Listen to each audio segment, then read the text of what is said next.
What the heck are, well, screw that.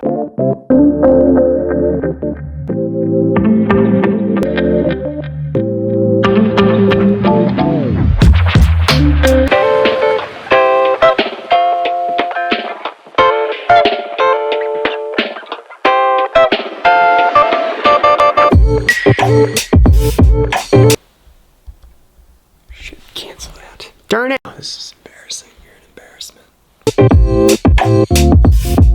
I want to give you a venereal disease, and by that I mean I want to put veneers on all of your teeth. What am I talking about? This is crazy. Dentist on a couch.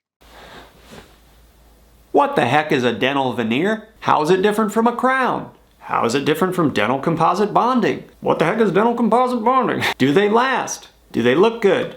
Will they match my other teeth? Dental veneers are thin porcelain ceramic sheets of material that get placed over and bonded to a tooth to completely change the way that tooth looks. How do you put a veneer on a tooth? Depending on the position of the teeth, in some cases you don't have to do much to the tooth at all. If a tooth is retruded in the mouth, sort of bent backwards or positioned further away from your lips, sometimes you can just bond the porcelain directly over top. This isn't the way it works most of the time though. There are so-called no prep veneers, no preparation of the teeth, where you don't change the teeth at all and you just cement veneers over the top of existing teeth. The problem with that, a lot of the time, is that the teeth can end up looking like bulky chiclets. You know, the gum chiclets? You don't want that for your teeth. You want teeth with a natural appearance, not an artificial chiclet look. To get that natural appearance, your dentist usually needs to reshape the underlying teeth in very specific ways. You don't need a lot of thickness to place veneers, but you do need some. So your dentist has to create that room. Your dentist will use a drill to cut back the teeth enough to make space for the veneers. But we have to be careful because we don't want to cut back any more than is necessary. We try to keep as much enamel,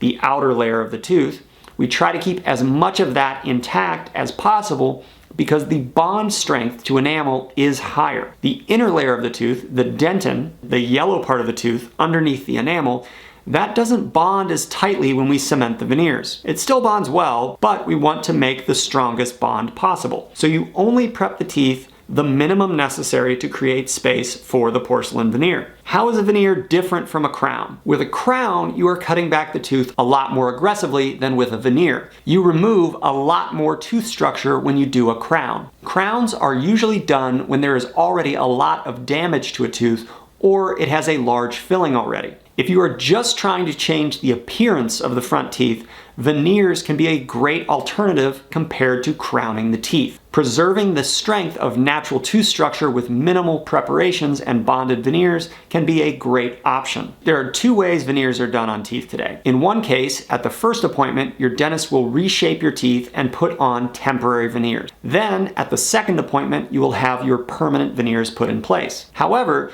if your dentist has an in-house ceramic milling unit available, you may be able to get veneers made and placed all in one day. You know, it just depends on how they have their office set up. If you're getting veneers, a lot of the time I would recommend getting them at least 2 at a time. What do I mean by that? Well, your front 6 teeth, the canines, lateral incisors, and central incisors on both sides, those are the most prominent teeth in your smile. It's what people notice. You know, those are the glamour teeth. You want those teeth looking good, you know, looking symmetrical, color matching each other really well. If you want an ideal look, it can be nice to veneer both central incisors at the same time. You can still get good results if you only do one, but it's harder. Getting an exact color match and symmetrical shape match when you only veneer one of these teeth as opposed to both can be a bit of a challenge. If you want to make a huge improvement to your smile, often veneering these front 6 teeth goes a long way. You could always do more with the other teeth further back and on the bottom if you weren't satisfied, but making those front 6 teeth look great will really help most people's smiles pop in a very impressive way. You can also modify the other teeth with composite bonding if you want to save some money after paying for the front 6 veneers. I think that's a reasonable option for lots of patients. You can make the front 6 teeth, the most prominent teeth in the smile, look awesome. Then you can lightly touch up the supporting players, the backup teeth from a cosmetic perspective. You can touch those up with some dental bonding. It still looks really good and it's less expensive. The average person isn't going to inspect those bottom and further back teeth with the same level of scrutiny as they will the front 6 teeth. Now, this is not me saying that your back teeth are not important, okay? Your back teeth are critically important. They are what you chew with, all right? They support your jaws, they protect your front teeth from being damaged and breaking down. You need to floss and brush your back teeth, okay? This is not me saying that your front teeth are the important ones, all right? The back teeth are the foundation of the mouth. But it's also okay if they don't look as pretty as your front teeth. As long as they are highly functional and healthy, I don't get too worried about the way back teeth look. Personally, when I whiten my teeth, I never waste the gel on the back teeth. It's too dark for anybody to see back there. I apply that whitening gel judiciously to my front teeth and no one is the wiser. So, what are porcelain or ceramic veneers?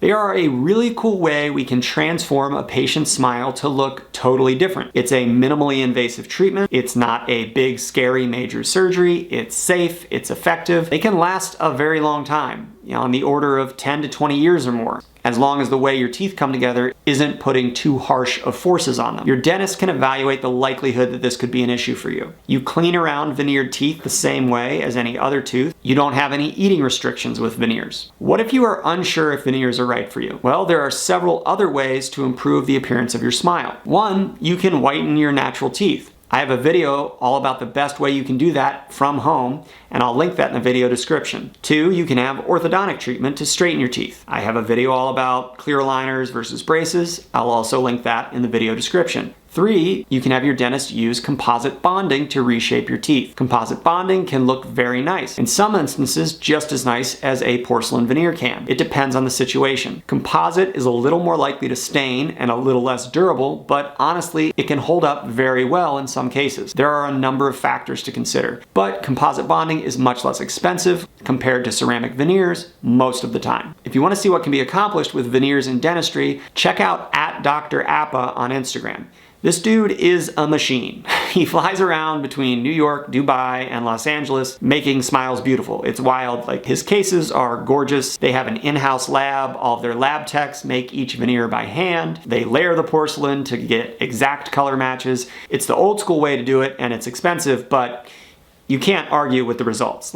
He has case after case on Instagram that just looks beautiful. They make teeth look beautiful. Mwah, mwah, mwah. I actually saw another dentist online say that he thinks Dr. Appa's cases are meh. That was the word he used, M-E-H, meh. I laughed. I was like, no way this dude does dentistry on the same level. He made some comment about another cosmetic dentist on Instagram being better. I looked at the other account, and this other dentist was also great. His work looked wonderful. But you can't use the word meh to describe either one of these dentists. They were both doing amazing work with their teams to make patients' smiles look incredible. Anyway, the point of me saying that, the point is, no matter how good you are at something, even if you're at the top of your game, someone will find a way to dismiss your accomplishments. People troll Cristiano Ronaldo and LeBron James and Tom Brady, and the list goes on. People will find a way to make excellence somehow not look so excellent. We can be amazing negative Nancys, us human beings. I guess the lesson is, don't look for external validation when doing your work, Just do the work as best you can for its own sake. Do the work because it's what you believe you should be doing with your talents, skills, and limited time on earth. Don't pay attention to other people criticizing you, You're the person in the arena, you're fighting the battle, right? They're just yelling from the sidelines. What? Oh, yeah, be internally motivated, Don't seek external validation. With that in mind, please do like, subscribe, join my email list, join my channel. Don't look for external validation. Blah, blah, thanks. Join my email list. All right, thanks. The goal of these videos and the dental health tips playlist on my channel is to set you up for success in a dental office. I know very well the common inefficiencies and costly pitfalls patients run into in dental offices. I want to help you avoid those. I want to set you up to be an ideal dental patient who knows how to find the ideal dental provider for you so that you can have an ideal dental experience. Now, I use the word ideal loosely because things in life go sideways in a hurry all the time, but I want to help decrease the likelihood that that happens to you. I'm a huge proponent of preventative medicine. Most dental problems can be avoided with simple, healthy habits at home. I want to help you build those simple habits to help reduce stress in the dental chair and help you avoid financial strain from healthcare expenses. I have a dental health tips playlist on my channel and linked in the video description. That playlist is full of longer, more in-depth videos to give you guidance on how to avoid dental problems and keep a happier, healthier, more functional smile. By the way, I do stand-up comedy and I enjoy photography. Huh? What? Yeah, yup. Please subscribe to my channel if you want to know more about that. I'll be making videos involving dentistry, comedy, photography, basically anything I enjoy that I also think you will enjoy and find informative. I'm on Instagram at Comedic Exposure. You can check out my website if you want to find future info on comedy shows and albums I plan to produce. That's anotherlazymillennial.com. I'm also on TikTok at Mike the Dentist. Please like, share, subscribe to my brand. I'm not a person anymore, I'm just a brand. Please smell, taste, and feel my brand. It's a good brand. Thank you.